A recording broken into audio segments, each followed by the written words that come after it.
बारिश ऐसी बरस रही थी जैसे आसमान फूट पड़ा हो। हवा के तेज झोंके दरवाजों के पट हिला रहे थे और पुराने घर की लकड़ियां एक डरी हुई सांस की तरह कड़क रही थीं। जिया पहली बार अपनी नानी के संसान ठंडे घर में अकेली थी।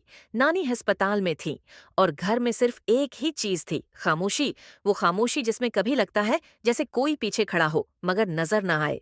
जिया पानी लेने उठी मगर उसकी नजर बार बार छत की तरफ जाती रही जहां एक पुरानी उटीच थी।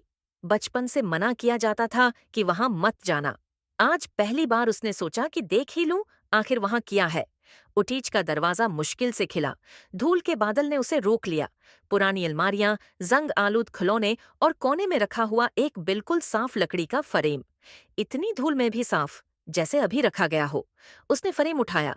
तस्वीर में सफेद लिबास में एक लड़की थी, चेहरा धुंधला मगर आंखें वाज़ेह, खाली, सियाह। जिया ने तस्वीर साफ करनी शुरू की तो तस्वीर नई होती गई। रात के 2:13 पर जिया की आंख खुली। अंधेरे में सिर्फ एक आवाज गूंज रही थी, खरच खरच, जैसे कोई लंबे नाखिन दीवार में घिसा रहा हो, बिल्कुल वहां जहां तस्वीर लगी थी। इसने टारच ऑन की। रोशनी पड़ते ही उसका सांस रुक गया। तस्वीर में लड़की अब खड़ी नहीं थी बल्कि बैठकर दीवार के अंदर किसी चीज को घूर रही थी। चेहरा अब धुंधला नहीं था बल्कि फट्टे होंठ, जख्मी गाल और खाली आंखें वाज़ेह थीं।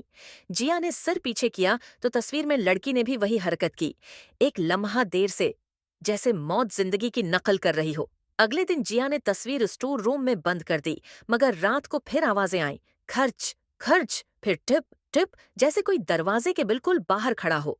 अचानक लाइट झपकी और बुझ गई और फिर एक धीमी गहरी सांस की आवाज जिया के बिल्कुल पीछे सुनाई दी।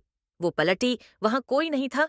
मगर जब लाइट आई तो तस्वीर दोबारा उसकी कमरे की दीवार पर लगी थी। इस बार तस्वीर में लड़की दीवार से बाहर निकलने के करीब झुकी हुई थी। इसके होंठ हले और सर्द आवाज आई, तुमने मुझे देखा, अब मैं तुम्हें छोड़ूंगी नहीं। फिर उसने शीशे पर अपनी अंगुली से लिखा। जिया का नाम तस्वीर का हिस्सा बन चुका था। घबराकर जिया ने तस्वीर उठाई और दरवाजे की तरफ भागी, लेकिन अचानक बर्फ जैसी ठंडी हुआ आई और बिजली चली गई। अंधेरे में तस्वीर हाथ से छूटकर टूट गई। तारे चांद की तो टूटे शीशे थे मगर तस्वीर में लड़की गायब थी। पीछे कदमों की आहट आई। जिया मड़ी तो वही लड़की इसके सामने खड़ी थी, खाली आंखें, सले हुए होंठ, मड़ा हुआ जिस्म। वो जिया के कान के करीब आकर सरगोशी करती है, अब तुम तस्वीर में रहोगी और मैं बाहर। एक झटका, एक चीख, अंधेरा। सुबह पड़ोसियों ने दरवाजा तोड़ा, जिया गायब थी मगर दीवार पर एक नई तस्वीर लगी थी, जिया की। वो बैठी हुई, आंखें पूरी खुली, जैसे आखिरी लम्हे में रूह रोक दी गई हो।